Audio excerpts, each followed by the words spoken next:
Le modèle présentement le plus utilisé pour appréhender la formation des enseignants est celui de Lee Schulman, qui s'intéresse explicitement aux connaissances nécessaires que doit posséder un enseignant pour l'enseignement d'un certain contenu disciplinaire. Bien que les savoirs disciplinaires et pédagogiques soient indépendants, le maillage de ces deux domaines crée un nouveau type de savoir unique aux enseignants. Aussi, avec l'avènement des outils technologiques en salle de classe, la communauté scientifique en est arrivée à proposer un modèle intégrant cette nouvelle réalité. Le modèle TPACK, créé par Punya Mishra et Matthew Kolher, présenté en 2005 et bonifié par la suite, présente les trois domaines de savoir que sont la technologie, la pédagogie et les contenus disciplinaires, ainsi que 4 sous-domaines créés par la combinaison de ces divers savoirs. À la suite d'une analyse conceptuelle, Susie Cox définit les nouveaux concepts ainsi. Le maillage des savoirs pédagogiques et de contenu présente les connaissances nécessaires pour l'enseignement d'un certain contenu disciplinaire. L'intersection technologie et pédagogie fait référence à la compréhension de la manière dont la technologie peut être utilisée dans un contexte pédagogique.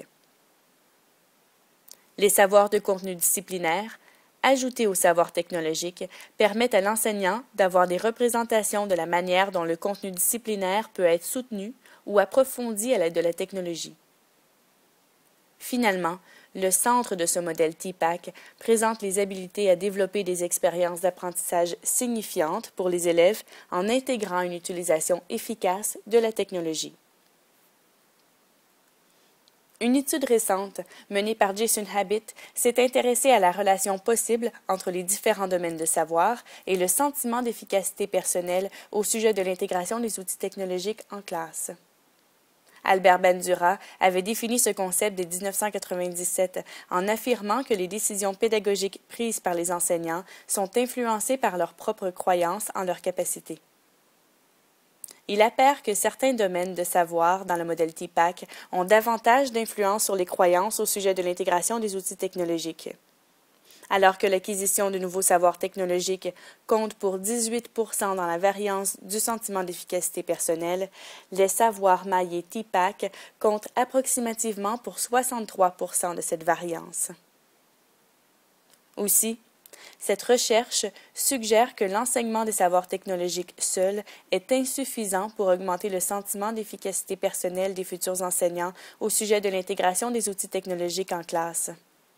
Cependant, une dynamique positive s'installe lorsque le formateur insiste sur le maillage technologie et enseignement et technologie et apprentissage. Ils perçoivent alors de plus en plus les savoirs technologiques comme étant importants à l'intégration réussie de la technologie en classe. Le modèle TPACK présente une structure intéressante pour appréhender l'accompagnement des enseignants en présentant comment la technologie crée de nouvelles dynamiques dans le processus de l'enseignement et de l'apprentissage. Ce modèle permet d'apporter quelques pistes de réflexion en réponse aux 2 questions qui nous préoccupent. Comment mobiliser les savoirs technologiques, pédagogiques et les savoirs de contenu de manière à soutenir efficacement le programme de formation de l'École québécoise? Et comment articuler ces divers savoirs de manière à être un bon enseignant pour nos élèves du 21e siècle?